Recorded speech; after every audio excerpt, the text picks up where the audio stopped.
সরকারি উপদেষ্টা জনাব মাহফুজ আলমের একটা ফেসবুক স্ট্যাটাস নিয়ে রীতিমতো তোলপাড় চলছে ফেসবুকে। আমি এখনো কোনো ন্যাশনাল মিডিয়াতে বা মেইনস্ট্রিম মিডিয়াতে আলোচনা দেখিনি, তবে আমরা নিশ্চিত থাকতে পারি এটা নিয়ে ভারতের মিডিয়া খুব অল্প সময়ের মধ্যেই তীব্রভাবে হামলে পড়বে। বলতে গেলে এই ধরনের একটা অস্ত্র সম্ভবত তুলেই দেওয়া হয়েছে। যারা মাহফুজ ঠিক কি ক্যাপাসিটিতে এখন আছেন আমরা জানি না। উনি প্রধান উপদেষ্টার বিশেষ সহকারী ছিলেন এবং ধারণা করা হতো যে উনি তার মূলত রাজনৈতিক উপদেষ্টার মতো কাজ করতেন। এখন তিনি উপদেষ্টা, তাকে যেহেতু কোনো ক্যাবিনেট দেওয়া হয়নি এখনো, আমরা ধরে নিতে পারি তিনি একই জায়গায় আছেন এবং একই দায়িত্বে আছেন, কিন্তু আরো বেশি সক্ষমতা নিয়ে। উপদেষ্টা মানে মন্ত্রীর পদমর্যাদা। তিনি যে স্ট্যাটাসটা দিয়েছেন বিজয় দিবস উপলক্ষে, মানে নানা রকম বিতর্ক উস্কে দেওয়ার মতো ব্যাপার। কি কি বিতর্ক আসতে পারে, কি কি বিতর্ক আমরা করছি, এটার পটেনশিয়াল ইম্প্যাক্ট কি হতে পারে, এই আলোচনাগুলো একটু করতে চাই। উনি কি বলেছেন বা লিখেছেন সেই স্ট্যাটাসে, আমি একটু পুরোটা পড়ি, এটি একটু রেকর্ড থাকা দরকার আছে। হেডলাইন হচ্ছে, বিজয় এসেছে তবে সামগ্রিক নয়, মুক্তি এখনো বহু দূরে। হিমালয় থেকে বঙ্গোপসাগর পর্যন্ত এই অঞ্চলের সভ্যতা সংস্কৃতির যে গড়ন, তা আদতে উত্তর ভারতের চাইতে আলাদা। মুসলিম হিন্দু নির্বিশেষে সে সভ্যতা ও সংস্কৃতির পূর্ণ বিকাশ ও হিমালয় থেকে বঙ্গোপসাগর পর্যন্ত জনপদ পুনরুদ্ধার ব্যতীত পোকায় খাওয়া পূর্ব পাকিস্তান হয়ে বাংলাদেশ দিয়ে আমরা মুক্তিকে ছুঁতে পারবো না। মানুষের মুক্তির প্রশ্নের সাথে সভ্যতা ও সংস্কৃতির মুক্তির প্রশ্ন সম্পর্কিত। ভারত একটা ঘেরাও এবং গেটো কর্মসূচি নিয়েছে। 47-এ হিন্দু মৌলবাদী ও কুলিনদের অখণ্ড বাংলা বিরোধিতা থেকে এ পোকায় খাওয়া খণ্ড বাংলাদেশের জন্ম।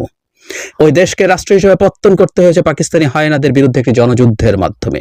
আবার এই রাষ্ট্রের জন্মদাগ তথা ভারত নির্ভরতা ও ভারতের আধিপত্য মুক্ত রাখতে 75 আমরা খেয়াল করি আর 24 ঘটাতে হয়েছে। দুই ঘটনার ব্যবধান 50 বছর, কিন্তু আদতে কিছুই পরিবর্তন হয়নি।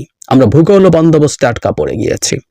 তাই আমরা বলছি নতুন ভূগোল বন্দোবস্ত লাগবে। একটা খণ্ডিত ভূমি, একটা জন্মদাগ নেয়া রাষ্ট্র দিয়ে হয় না। সাংস্কৃতিক হেজিমনি লাগে, নইলে 71 আর 24-এর বয়ান ও স্লোগান কেবল মিছে চিৎকার হয়ে পড়ে রইবে। 71-এর পরে 75 আর 24 দিবার সুযোগ আসার পর আমরা 72-এর মুজিববাদী বন্দোবস্তকে পুরোপুরি নস্যাৎ করতে পারিনি। আমরা চেষ্টা করতেই পারি, বারবার প্রাণ দিতে পারি, কিন্তু এই খণ্ডিত ঘেরাওকৃত গেটো বাংলা নিয়ে আমরা সত্যিকার বিজয়, স্বাধীনতা কিংবা মুক্তি অর্জন করতে পারবো না। মনে রাখতে হবে, দক্ষিণ এশিয়ায় আশরাফ মুসলিমদের ভূমি পাকিস্তান, ব্রাহ্মণ্যবাদী হিন্দুদের ভূমি ভারত, আর হিন্দু মুসলিম দলিত নির্বিশেষে নিপীড়িত মজলুম মানুষের ভূমি বাংলাদেশ। তাই বাংলাদেশকে এ খাঁচা ছেড়ে বেরোতেই হবে। দক্ষিণ এশিয়া নয়, পুরো গ্লোবাল সাউথ বাংলাদেশের নেতৃত্ব অনুসরণ করবে। বাংলাদেশের প্রাণ আজ 24-এ শহীদদের কোরবানির ভেতর দিয়ে মুক্তি খুঁজছে। 24 কেবল শুরু, শেষ বিন্দু নয়। অভ্যুত্থানের নেতৃত্ব জানেন তাদের লড়াই অসমাপ্ত। এই লড়াই শেষ করতে তারা এখনো জীবন দিতে প্রস্তুত, যাবেও হয়তো তাদের জীবন। তবু আমাদের শাহাদাতের উপরে দাঁড়িয়ে চূড়ান্ত বিজয় ও মুক্তি ত্বরান্বিত হোক। বিশেষ দ্রষ্টব্য ছবিটা ভাসানী আবুল হাশিম, যোগেন মন্ডল, সোহরাওয়ার্দী সহ সব জাতীয় নেতাই পাকিস্তান আন্দোলনে বিতরণ করেছেন। তাজউদ্দিন ও শেখ মুজিবুর রহমানও তাদের অন্তর্ভুক্ত ছিলেন। বাংলাদেশ শুরুর বিন্দু, অন্তবিন্দু নয়। 47 হয়ে 71 থেকে 24-এ শেষ নয়, ইতিহাস এখনো অপেক্ষমান। দেখতেই পাচ্ছেন এখানে একটা ম্যাপ দেওয়া হয়েছে, যেখানে ভারতের 7 সিস্টার্স রাজ্যগুলো এবং অনিবার্যভাবে পশ্চিমবঙ্গের একটা বড় অংশ ইনক্লুডেড। এখন যে ডিবেট বা আলাপ হচ্ছে সেটা হচ্ছে এই, খুব স্পষ্ট, উনি কোনো রাগঢাক করেননি, উনি খুব স্পষ্টভাবেই লিখে দিয়েছেন যে ভারতের আধিপত্য থেকে, মানে উত্তর ভারতের যে ভূমি, রাদার এই অঞ্চলটা আলাদা এবং এটা অসম্পূর্ণ খণ্ডিত একটা জায়গা, এটা পূর্ণাঙ্গ করতে হবে। কথার মধ্যে কোনো রাগঢাক নেই যে বাংলাদেশের যে ভূমি এবং ভূগোলকেও পরিবর্তন করতে হবে, বন্দোবস্ত লাগবে।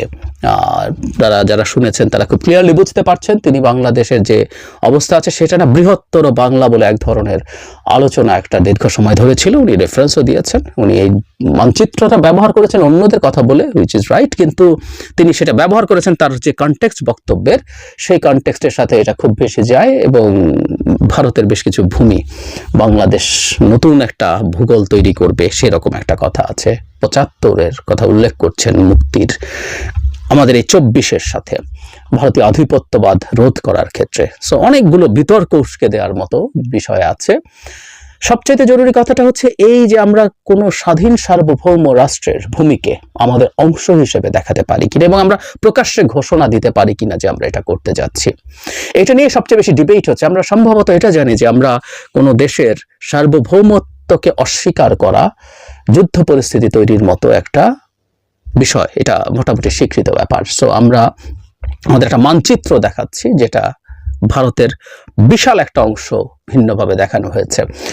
এখানে একটা কথা জরুরি যে পরাশক্তিগুলোর মধ্যে এই ধরনের চর্চা আছে, যেমন চায়না তার ম্যাপে অরুণাচল প্রদেশকে তার অংশ হিসেবে বহুবার দেখিয়েছে। এটা ভারত তীব্র প্রতিক্রিয়া দেখিয়েছে, কিন্তু এটা রাষ্ট্রীয়ভাবে হয়েছে।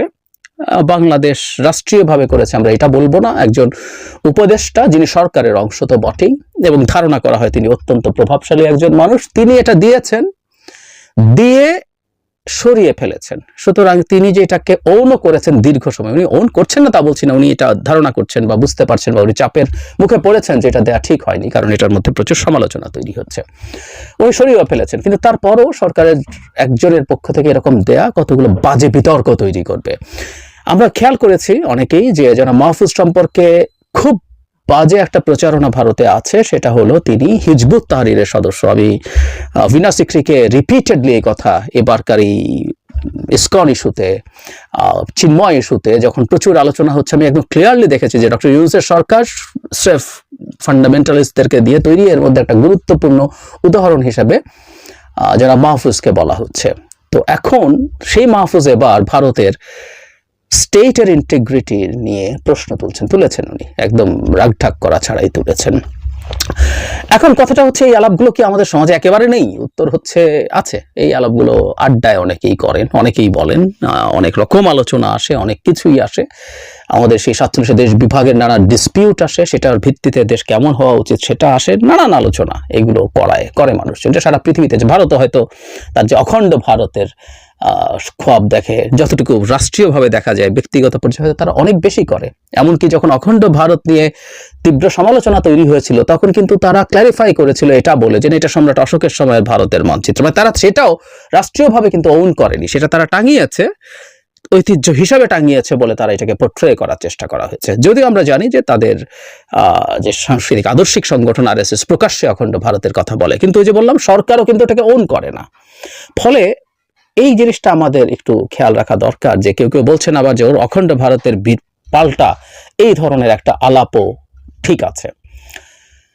আমরা ভারতের এই ধরনের আচরণের, অখণ্ড ভারতের প্রতিবাদ করবো। আমি নিজে বেশ কয়েকটা ভিডিও বানিয়েছি এবং যেখানেই প্রসঙ্গ আসে আমি অখণ্ড ভারতের বিরুদ্ধে কথা বলি, সেই প্রতিবাদ আমাদের করে যেতে হবে। কিন্তু আমরা আসলে রিয়াকশনগুলো কিভাবে করবো এবং কোন পর্যায় থেকে করব?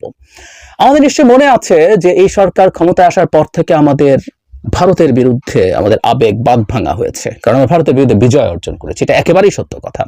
আমরা 24-এ কেন আবার স্বাধীনতার মতো মনে হয়েছে, কারণ আমরা আসলে উপনিবেশে পরিণত হয়েছিলাম ভারতের। স্পষ্টভাবেই আমরা ভারতের উপনিবেশ ছিলাম। শুধু ভারতের না, একটু যোগ করে রাখা ভালো, আমাদের দেশের যারা আওয়ামী লুটেরা তাদেরও উপনিবেশ ছিল, কারণ এই রাষ্ট্রে সে বসবাস করতে চায় না, সে এখানকার সম্পদ নিয়ে কলোনাইজারদের মতো এগুলো সব অন্য দেশে নিয়ে চলে গেছে। সো এই উপনিবেশ থেকে আমাদের মুক্তি হয়েছে বলে আমরা বাঁধ ভাঙা উল্লাস করেছি, ভারতের বিরুদ্ধে নানা রকম রেটরিক ব্যবহার করেছি এবং আমরা কেউ কেউ ভারতকে হুমকি দিয়েছি যে তার যে শিলিগুড়ি করিডোর, তার যে স্ট্র্যাটেজিক চোক পয়েন্ট আছে, 7 সিস্টার্স, উত্তর পূর্বের রাজ্যগুলোর সাথে মেইন ভারতের যোগাযোগ, সেটার উপরে ভিত্তি করে যখনই হয়েছে আমরা সেটাকে ধরে হুমকি দিয়েছি, আমরা কিন্তু ওটাকে ঝামেলা করে ফেলবো, ওটা করে তোমার 7 সিস্টার্স আলাদা করে দেবো। এরকম নানান আলাপ আলোচনা আমরা স্টুডেন্টরা রেটরিক্যালি করেছে, স্লোগান দিয়েছে, বন্যায় যদি মানুষ মরে চিকেন নেক, মানে 7 সিস্টার্স থাকবে না রে, চিকেন নেক চেপে ধরবো, এইসব কথাবার্তা বলা হয়েছে। আমি তখনও এগুলো নিয়ে বলেছি যেগুলো রেটরিক্যালিও না বলা ভালো, উচিত না এগুলো বলা, কারণ আমরা কখনোই ভারতের ইনসিকিউরিটি তৈরি করব কোনোভাবেই বাংলাদেশের দিক থেকে হবে ওই তার মানে তার ভূ রাজনৈতিক যে ইন্টিগ্রিটি আছে, একটা স্টেটের যে ইন্টিগ্রিটি আছে সেটাই ন্যূনতম ঝুঁকি হবে, এরকম কোনো আলাপও করা উচিত না। কিন্তু এটা হয়েছে, কিন্তু সেটা এক জায়গা যে ছাত্ররা, ইয়াং ছাত্ররা করছে, আর রাষ্ট্রের গুরুত্বপূর্ণ জায়গায় বসে আলোচনা করছে। আমরা আবারও ভারতকে একটা বাজে ধরনের অস্ত্র তুলে দিলাম এবং এই ম্যাচুরিটিগুলো, মানে আমরা অনেকবার বলেছি আসলে বাংলাদেশ চালানো ইজ নট ইজি, এবং এই পপুলিস্ট অ্যাটিটিউডটাও খুব বাজে হয়েছে। পপুলিস্ট অ্যাটিটিউড এই ভদ্রলোকের মধ্যে বিভিন্ন সময় আমরা দেখেছি, এবং উনি অনেক সময় এমন সব মন্তব্য চেয়ারে বসে করেছেন। আমি আগে ওনার একটা স্ট্যাটাস নিয়ে কথা বলেছিলাম যেখানে তিনি যারা পুরনো এবং যারা নতুন তাদের মধ্যে রক্তাক্ত সংঘাতের হুমকি দিচ্ছিলেন বসে। উনি একটা অবস্থান কিন্তু নিয়ে সেই কাজটা করেছেন, একটা উপদেষ্টা সেটা করতে পারেন কিনা সেই আলাপও তখন আমরা করেছি, কিন্তু উনি কাজগুলো ক্রমাগত করছেন। মানে ওনার মধ্যে মানে পপুলিজম ইজ নট ব্যাড, কিন্তু এটা একটা মানে পলিটিক্যাল গভর্নমেন্ট না, এই সরকার একটা ইন্টারিম গভর্নমেন্ট, এবং সেই সরকারটা এমনিতেই নানামুখী চাপের মধ্যে পড়েছে, বিশেষ করে ভারতের দিক থেকে। সেখানে বসে তিনি এইরকম একটা কাজ করলেন, এটা অত্যন্ত অবিবেচনাপ্রসূত কাজ হয়েছে, অত্যন্ত অবিবেচনাপ্রসূত কাজ হয়েছে। সরকার এই ভদ্রলোকের ব্যাপারে আমার মনে হয় একটু বিবেচনা করা দরকার, তিনি যেন এই ধরনের পরিস্থিতি সৃষ্টি না করেন। নানা রকম সমালোচনা তো তাকে নিয়ে আসলে হয়েছেই। উনি সরকারের অংশ হয়ে উনি একটা সংস্কার কমিশনের সদস্য হয়েছিলেন, সংবিধান সংস্কার কমিশন, এরকম নানান ডিবেট কিন্তু গোড়া থেকেই তাকে নিয়ে এসছে, এবং নানান রকম কথাবার্তা তাকে নিয়ে প্রচলিত আছে, হোয়াট এভার ইট ইজ, যেগুলো হোক না কেন। এবং আমরা বলবো যে আমাদের প্রধান উপদেষ্টাও ওনাকে নিয়ে প্রথম, তার দিক থেকে একটা মেজর ভুল হয়েছিল, তাকে brain behind the meticulously plan movement বলেছিলেন। এগুলো সবই ভুল ছিল, এবং আমি জানি না এখনো তার মধ্যে সেই অ্যাটিটিউড রয়ে গেছে কিনা যে উনি মনে করেন ই ক্যান সে এনিথিং। খুব ভুল হচ্ছে। আমি ভারতের সাথে বাংলাদেশের উত্তেজনা রাষ্ট্রীয় বা সরকার পর্যায়ে ডিএসকালেট করা দরকার। এটা হয় এখন আমাদের এই আলাপগুলো এত নাই যদি করি, সেটা হচ্ছে পলিটিক্যালি কেউ এই রেটরিক গুলো মাঠে রাখানোর চেষ্টা বা মাঠে রাখতে চাইতে পারেন, সেটা কোথায় কিভাবে কোন জায়গা থেকে বলা হবে সেই আলাপগুলো হতে পারে, সেই আলাপগুলো হোক।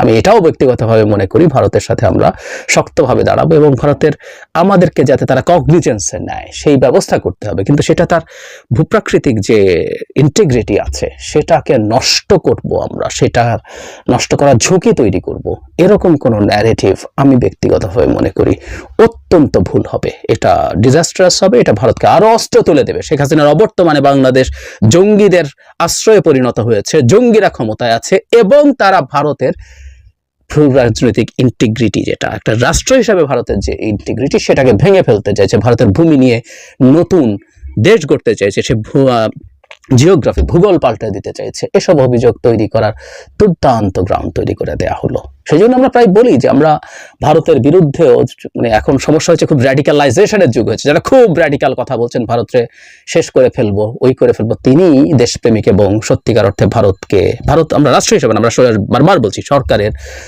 বিরোধিতা করবেন যারা একটু প্র্যাগম্যাটিক, একটু প্র্যাকটিক্যাল চিন্তা করেন যে ভারতের সাথে আমার তীব্র সংঘাত এবং স্বার্থের সংঘাত আছে, সেটা সমাধানও হতে হবে, কিন্তু ভারতের সাথে আমাদের এক্সপেকটেশন হচ্ছে কোনো যুদ্ধংদেহী পরিস্থিতি না, যুদ্ধের পরিস্থিতি না, একটা ওয়ার্কিং রিলেশনশিপ নিদেন পক্ষে যাতে প্রতিষ্ঠিত হয়, সেটার পক্ষে যারা করবেন তারাও সফট ভারতীয় দালাল বা ডিফারেন্ট লেয়ারের ভারতীয় দালাল, এসব ট্যাগিং হচ্ছে।